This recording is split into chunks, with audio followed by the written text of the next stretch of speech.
My stepchildren mocked, "You're just a guest with a debit card." So I canceled the groceries and turned off autopay. Dinner got very quiet. I wasn't asking for gratitude, just acknowledgement. 8 years, 8 birthdays, 8 first days of school, dentist appointments, eye exams, sprained ankles, replaced phones, upgraded tablets, driving permits, therapy bills that quietly renewed every year. The twins were 10 when I married Sarah. Lily and Ethan. They were bright, restless, and polite in the brittle way kids are when they're old enough to understand replacement but too young to question loyalty. Their real father, Tom, hovered in the background like fog, thin, shapeless, and never where you needed him. He missed every parent-teacher conference, every Christmas morning, every emergency room visit. So I filled the spaces. I paid for violin lessons when Lily swore she wanted to join orchestra. She quit after 3 months. I still framed the recital photo. Ethan was the tech kid, robotics club, coding camps, gaming tournaments. I bought the high-end laptop he didn't need but insisted on, because I remembered how it felt to be 12 and told no by someone who didn't even try to understand. They never called me dad. I never asked them to. I just kept showing up. I showed up when Tom didn't. I showed up when Ethan got suspended for vaping in the bathroom and Sarah couldn't leave work. I showed up when Lily started therapy and asked that I not come into the room. I waited outside with my hands in my coat pockets, eyes on the clock. I showed up every time the fridge was empty, every time the car broke down, every time Sarah cried in the hallway because they wouldn't talk to her anymore unless it was to ask for money. And I gave, quietly, stupidly, endlessly, because that's what you do when you love someone else's kids. You become invisible. Not because they don't see you, but because they need you too much to really look. Because real looking means reckoning, and that would mean gratitude. And gratitude means recognizing a debt. Most people hate being in debt, even to love. It adds up. That kind of giving, that kind of patience. 8 years of invisible scaffolding. And then one afternoon they push. It was late March when the emails started. Early acceptance letters. College packages. New York, Florida, California. Schools with prestige and price tags to match. Lily wanted to study art in a Manhattan loft with views of the skyline. Ethan wanted a private tech school with VR labs and palm trees. I sat with them at the kitchen table and laid out the spreadsheet. "We need to talk about cost," I said. "What we can afford. What makes sense." Lily rolled her eyes before I even finished the sentence. "We're not children, Mike. We know about loans." I kept my voice level. Loans are real. They don't disappear. 100 grand of debt at 22 means 35 and still living at home. I just want you to understand what's at stake. Ethan leaned back in his chair, arms folded, smirking like he was watching a substitute teacher try to take attendance. "What's at stake is settling. You want us to settle for less. I want you to live without chains," I said. "There are great schools nearby. You could graduate with little to no debt. That matters." Then Lily laughed. Not the small kind. The full-body kind. Like I told her she couldn't wear eyeliner in public. "You're just a guest with a debit card," she said. Her voice was light, bright, meant to cut. "Keep your opinions to yourself." The room went still. Sarah looked up from her phone. Ethan looked at Lily. Lily looked at me. And I looked at the kids I'd helped raise, who had just stripped me down to a bank account in my own kitchen. Yes, debit card.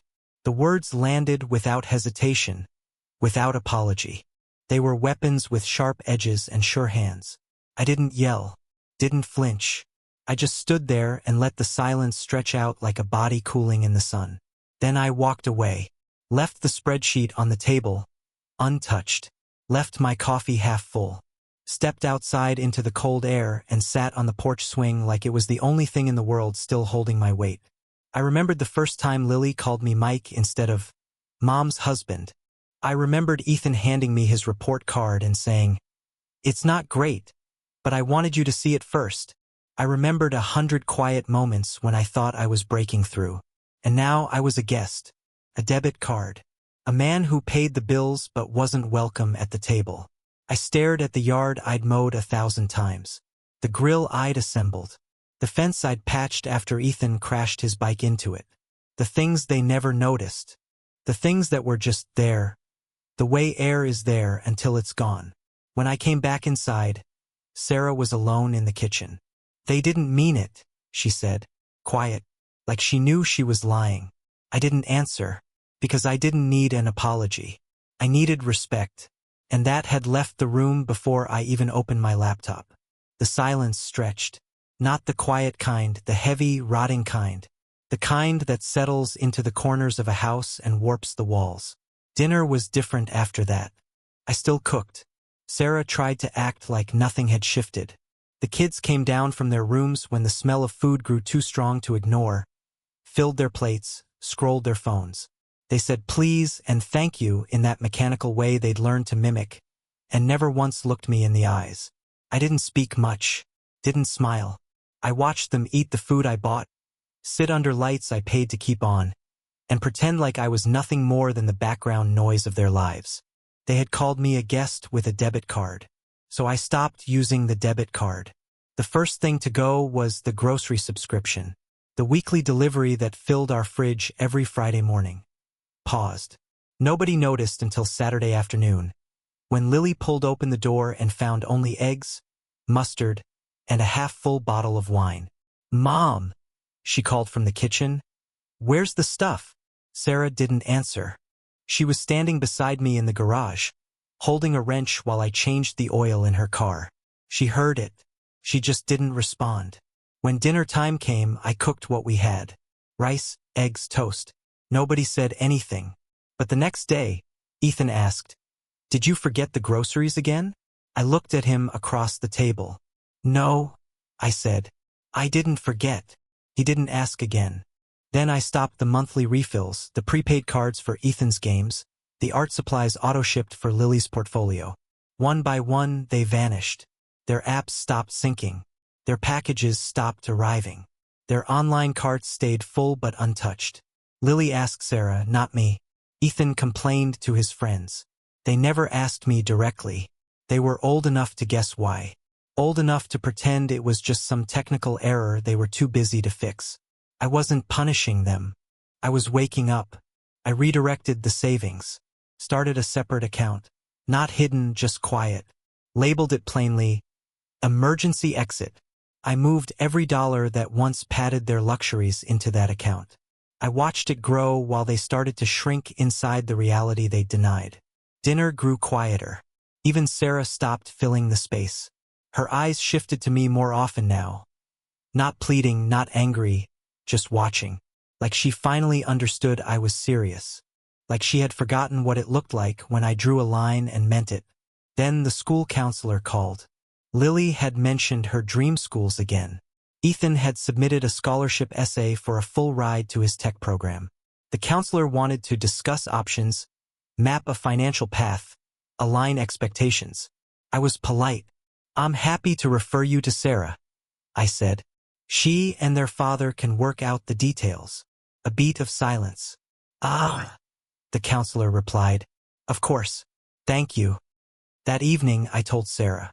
"I'm done pretending they want my input," I said.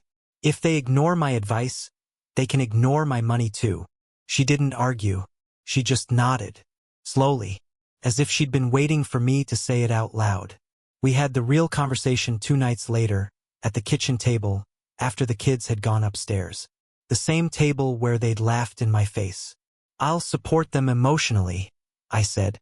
"I'll help if they ever ask for it with respect. But I'm not signing my name onto debt they'll blame me for later. I won't be the scapegoat." Sarah looked tired. "They don't know what they're doing. Then they'll learn the way all of us did," I said. "By paying." She was quiet for a long time. Then she said something that stuck. "Respect is part of support. If they can't offer one, they can't expect the other." It didn't sound like a revelation. It sounded like an admission. Like she'd known for a while and finally decided to stop covering for them. After that, we didn't talk about college much. The twins kept applying. They talked to Sarah. They talked to friends. They Googled scholarships and grants. But they stopped bringing up their dream schools around me. Maybe because they were scared I'd say, "I told you so." Maybe because they already knew. Tom, their ghost of a father, reappeared via email. Offered them $500 a month. A grand gesture scrawled in a paragraph and a half. He copied Sarah. He copied me. He ended the note with a lecture. Being a man means stepping up, even when it's hard. Sarah replied before I could. She wrote, 18 years of absence don't earn you a voice. If you want to help, send money to the kids directly. They have Venmo. That was it. That was the whole war. Tom didn't reply. I wondered if the twins noticed he never followed up. If they checked their balances expecting something that never came. If they stared at their phones long after the glow faded. But they never said a word about him. Lily picked up more hours at the bookstore. Woke up at 6 a.m. on Saturdays to open the cafe. She started bringing home leftovers, coffee grounds, mismatched pastries. Sarah said thank you. I didn't say anything, but I noticed when she folded the bakery bag neatly before throwing it away. Ethan took a placement test at the local community college. Didn't tell me. I found out when I saw the letter on the kitchen counter. I didn't ask questions.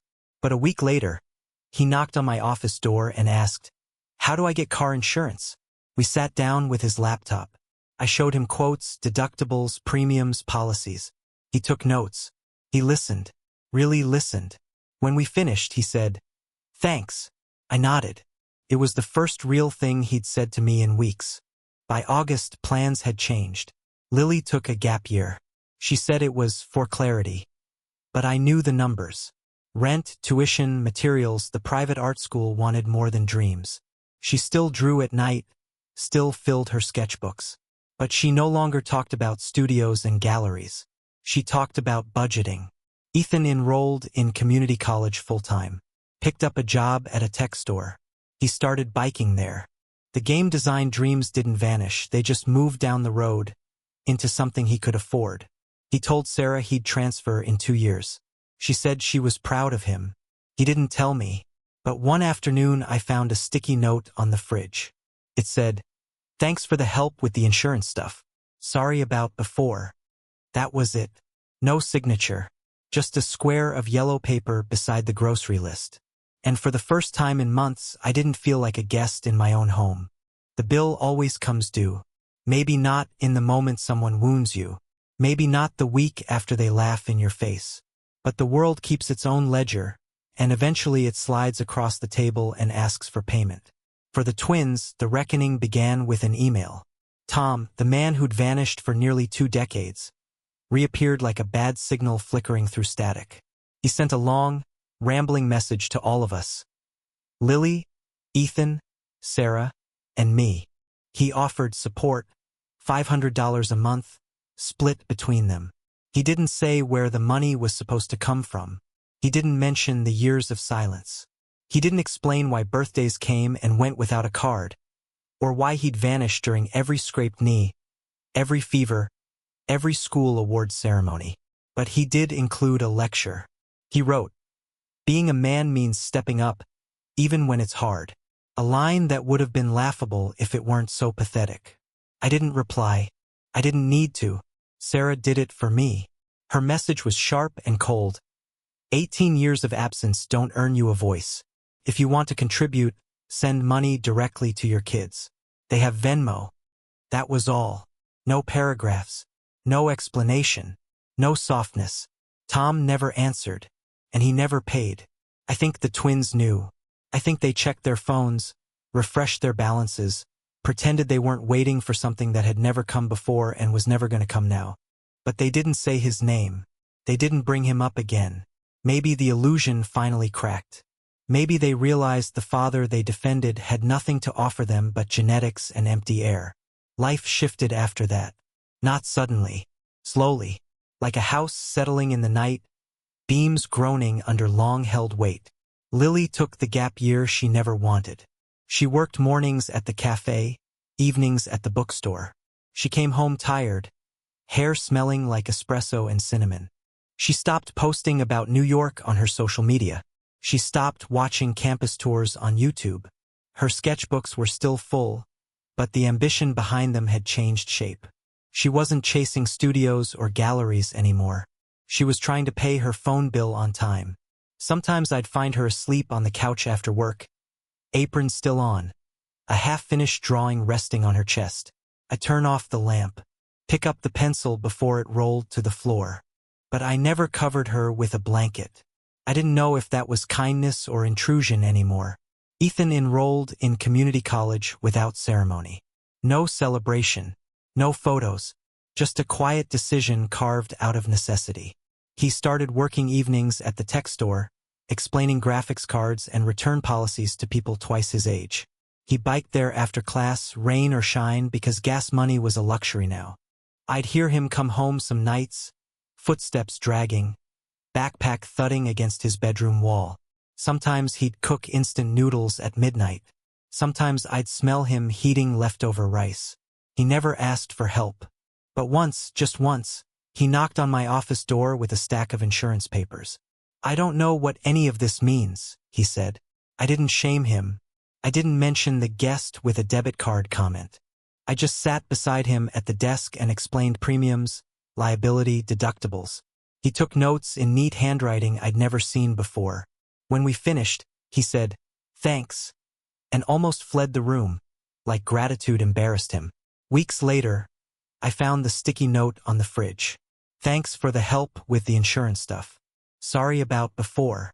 I stared at it for a long time before leaving it where it was. But the real shift wasn't in the kids. It was in the house. For the first time in years, the weight I carried began to loosen. Not disappear, just loosen. Like fingers unclenching after holding too much for too long. I watched Sarah watching them. She saw the tightening budgets, the tired eyes, the way responsibility sat heavy on teenage shoulders that had never known limits before. She heard Lily mutter about double shifts. She heard Ethan swear under his breath when his bike chain snagged because he couldn't afford a tune-up. One evening, after the twins had gone to their rooms, Sarah sat with me on the couch. She didn't hold my hand. She didn't touch me at all. She just stared straight ahead at the dark TV screen and said, "I didn't think it would hit them this hard." I answered with the truth. It was always going to. They just didn't believe it. She closed her eyes. I should have done more.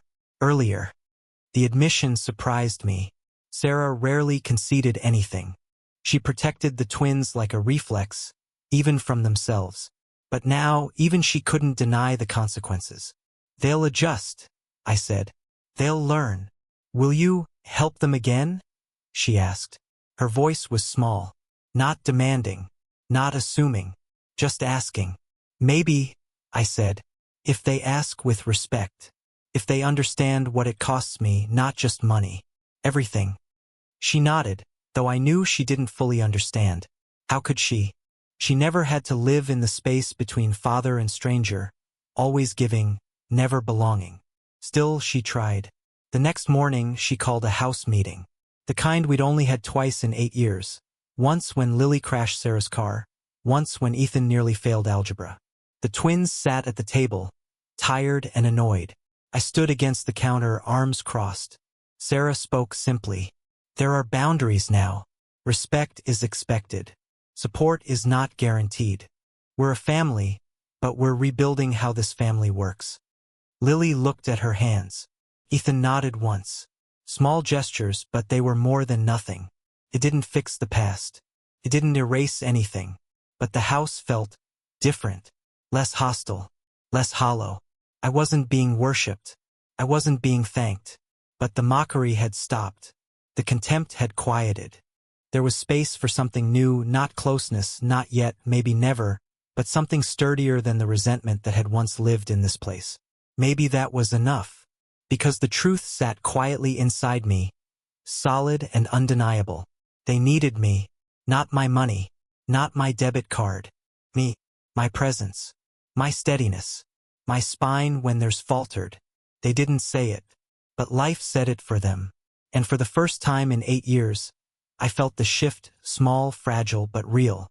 The bill had come due, and everyone was learning how to pay it. Thanksgiving came with brittle skies and overcooked air. Sarah roasted the turkey the same way she always did, rosemary, garlic, lemon under the skin.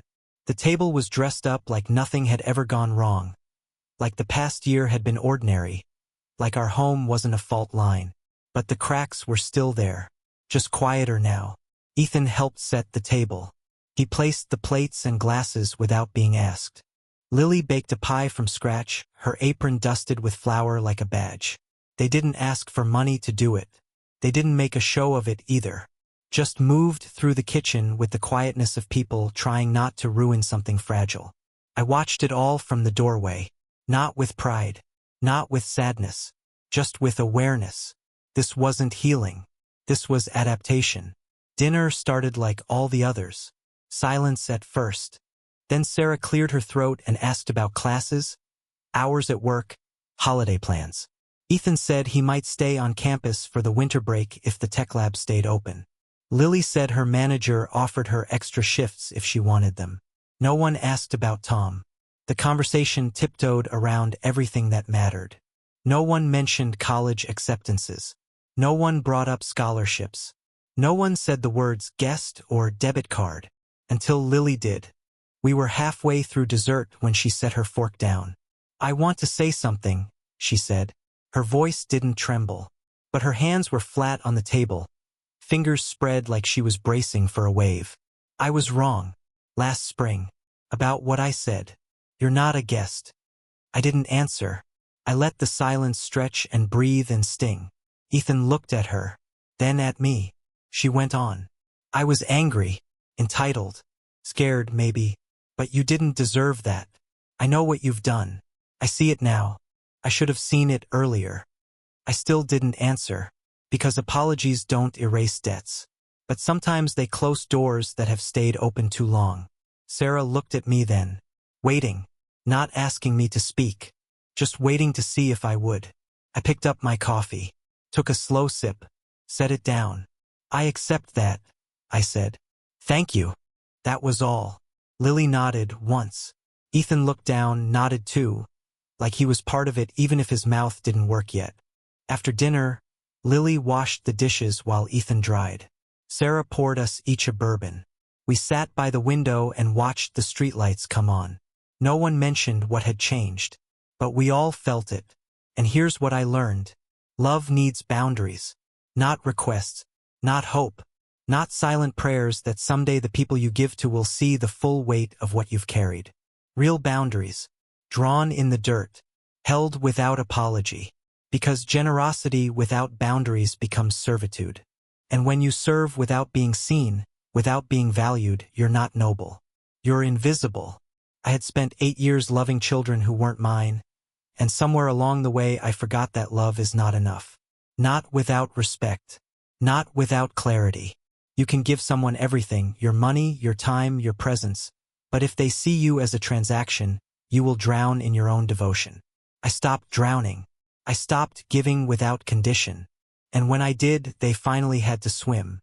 They stumbled. They flailed. But they didn't sink. Ethan learned how to budget, how to apply for aid, how to patch a flat tire without calling for help. He didn't like it, but he did it.